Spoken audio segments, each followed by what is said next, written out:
If you want to transform your bunker game, watch this video. Watch Darren's reaction and listen to what he says. But also you're not glancing the ball. The ball is being collected. Now you just saw Darren play a world-class bunker shot just like this. Nice and high towards the flag, landing soft. And I want to show you exactly how you can get there. But I really need you to realise this, right? He'd been told by watching so many YouTube videos to get the face open at address, which is fine. But then in the backswing, open it up more, like ridiculously, and swing as hard as you can. Now there was a reason why this was just sending him so wrong. Was think about this logically. I've got 58 degrees in my hand here as a standard loft of my club. That has got 58.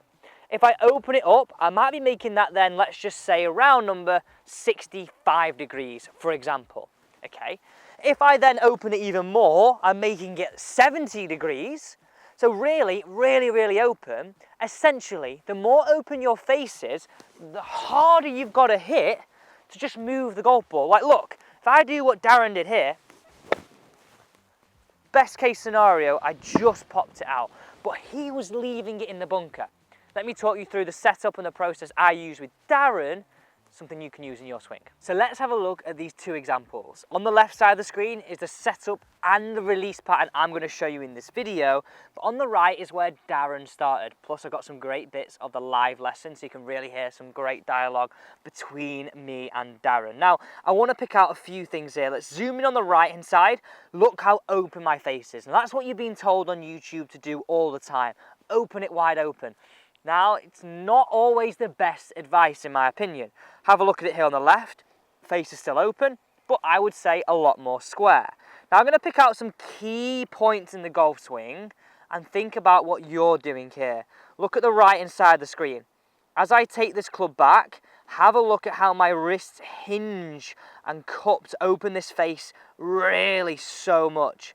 My face is back in this direction. I've drawn a line on that here and we'll circle it too. Compare that now to the left hand side of the screen.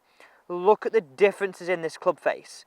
I would say now my toe is in a more upright position rather than, I mean look at these here, I can really zoom in so you can see that clearly. Left is what we want, remember, right is what we're trying to avoid and what we've been told to do countless times. So if we roll these swings a little further now on the left side, look at me at the top, a little bit open, just a little bit. Whereas here on the right hand side, look how open this face is. It's all hanging down on the left hand side in this area here, really highlighting how open that face is. Now, if you've got a ton of speed, you can sometimes get away with that shot. But I'm talking about not leaving it in the bunker. I'm talking about being consistent and getting out first time every time. Taking that anxiety away from hitting bunker shots, which I'm sure you've had so much. Now look at the downswing here. On the right, loads of speed. Look how open that face is on the way down. Look how my face is open on the way down here on the left. But just look at the differences right here. You can really see the differences in the angle. This one here, this one on this angle. Real differences. Still both open, but one ridiculously open. Look how the hands have to really throw the speed in and the ball ends up on the grass in front of me. Whereas look at the speed here on this shot. Flies all the way down towards the flag. Let's start with setup and then show you some live lesson data. If I show you this club face first, this is where Darren was like getting it so open. Just come have a look at this here, you need to see this. So imagine that square, right? That's where he was. And then open it more in the backswing, because to get the bounce. And I mean, I get it, right? We've seen lots of it. But I want you to imagine if that's square, I want it to be open to, if that's 12 o'clock, 12:05 max. That's all we need. 12, 12:05, 12, 12:05, 12, 12:05. Max, that's all we need. So I'm there, I'm thinking, right, okay, 12:05. First setup. Next, ball towards the front of our stance, digging those feet in. This is really easy to get right. And that club head and half really inside that lead foot. Look how wide my stance is. I'm really nice and wide. This allows me to go low, weight left, and that literally is the setup. That's where I want us to start so we can work this movement right. Perfect. If you aimed right, Alex, that would have been a great shot. Let's try and play that again. Now, before we go into the actual mechanics of what we're trying to do in our swing, look how consistent I'm getting these out. I want to play a video of a live part of the lesson with me and Darren. Listen to the dialogue here. It's vital because I think he asked a lot of the questions that you will be thinking in your game on how you become more consistent and get it out first time. I think we've got to understand we want the club face open, but again, go back to what we said here. Keep the palm more on top for your feeling. Okay, so it's not wide open. So adjust that ball for us. So we want to feel that the palm stays more on top still. Face still open, but look where your palm is. It's not here, because here results in this. So the other thing I would say is we want to keep the body a bit more static. And what I mean by static is you're moving through. Rather than I want that idea, watch me here, this is where you hit your shot. I'm letting the club release past me. Look where I'm staying more. This is a bit more stable, isn't it?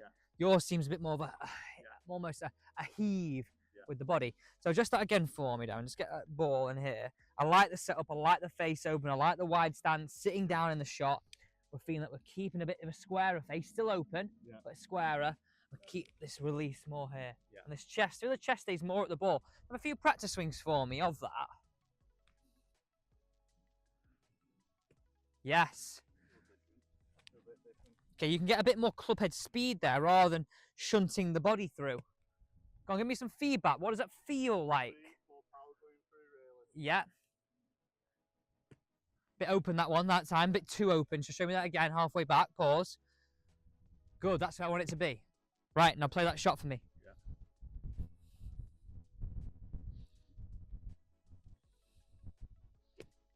Well done. Like that. I really like that. How'd that feel to you? I say you feel a bit more speed going through, definitely. Okay, go again. And that face could be a little squarer still. And I'm not saying it has to be square. I'm saying it's not wide open. In the sense of you were too open, which is why I hit those bladey shots. And think about it. As more open you get, the more power you've got to put into the shot just to move it out. Whereas if we got it open but not as open, then don't make it more open. Because otherwise you're glancing across the ball far too much. It's a bit too open, that. Yeah, I would be honest with you. Start the club face open and try and feel you keep it square. Just preset that openness. Don't add anything more to it. Right, let's hit the shot.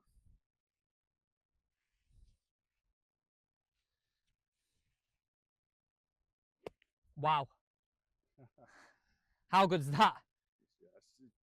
Like I say, you just feel like you're throwing to keep your body still and not throwing. But also, you're not glancing the ball. Once you've got that set up, there's really 2 points I want you to focus on.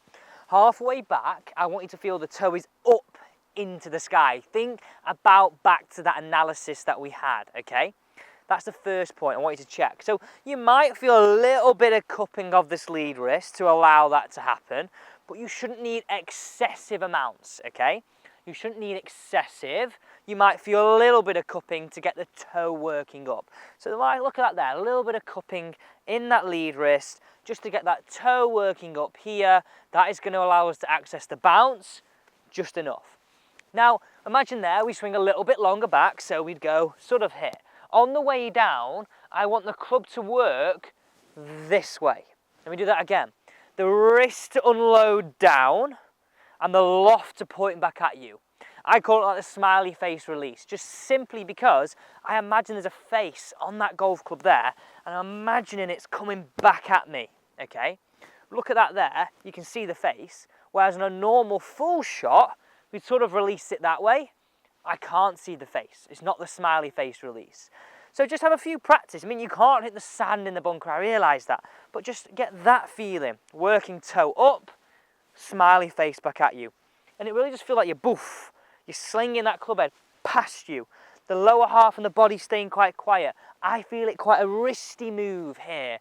And that's something that I'd really encourage. It's very much the opposite of a lot of shots you hit on the golf course. So once you've got that set up, work towards toe up, smiley face release, add in the speed. Look at that. Hey, hello. Look at that. I'm over the moon. It's a long bunker shot dialed in. I should also add, right, let's have a look where that one's finished. I hit that with my 58. If you have 56, that's completely fine. If you have 60, that's completely fine. Just work to those same points. Thanks for watching.